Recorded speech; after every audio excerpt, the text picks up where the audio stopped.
Welcome to Dumb History, the series where I go through historical facts that were never taught in school, and probably for good reasons. Today we'll be looking at the coconut. The coconut is one of the most versatile fruits in the world. It's a high-calorie food, can be used to hold and transport water, its fibers can be spun into rope, its hard shell can be turned into charcoal, and it's the number one fruit that sends people to the hospital.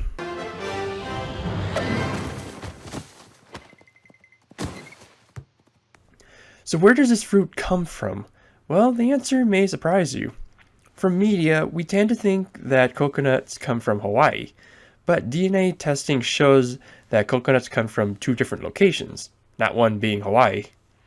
These are the islands of Southeast Asia, so places like the Philippines, Malaysia, and Indonesia, and the southern periphery of India, so places like Sri Lanka, the Maldives, and Laccadives. Part of the name coconut comes from the Iberian name El Coco, which refers to a mythical hairy monster. No, not Bigfoot. The equivalent of El Coco would be the boogeyman, kidnapping and eating children. Until the boogeyman leapt out and hauled her off with glee.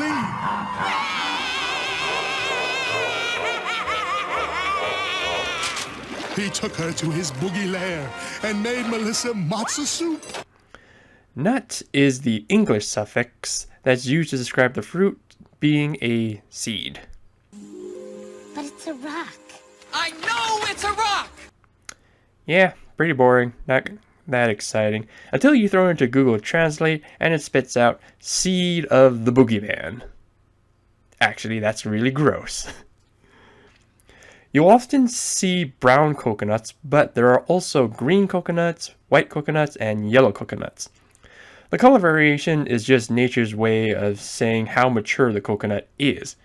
Kind of like how bananas are green when they're young and they turn yellow when they mature.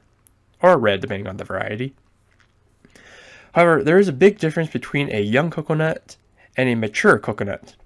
The young coconut contains coconut water and the husk is very soft, but it is tasteless. Whoopsies!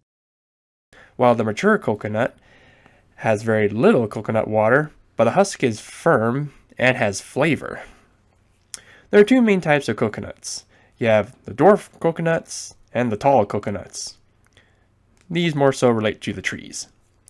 The dwarf coconuts grow small fruit and are closer to the ground, but these trees start producing fruit within 2 to 3 years, whereas the tall coconuts bear larger fruit, but they're higher off the ground and take about 6 to 10 years before they start to bear fruit. And that's all the interesting facts I can find out about the coconut. Hope you guys enjoyed this, and see you next time on Dumb History.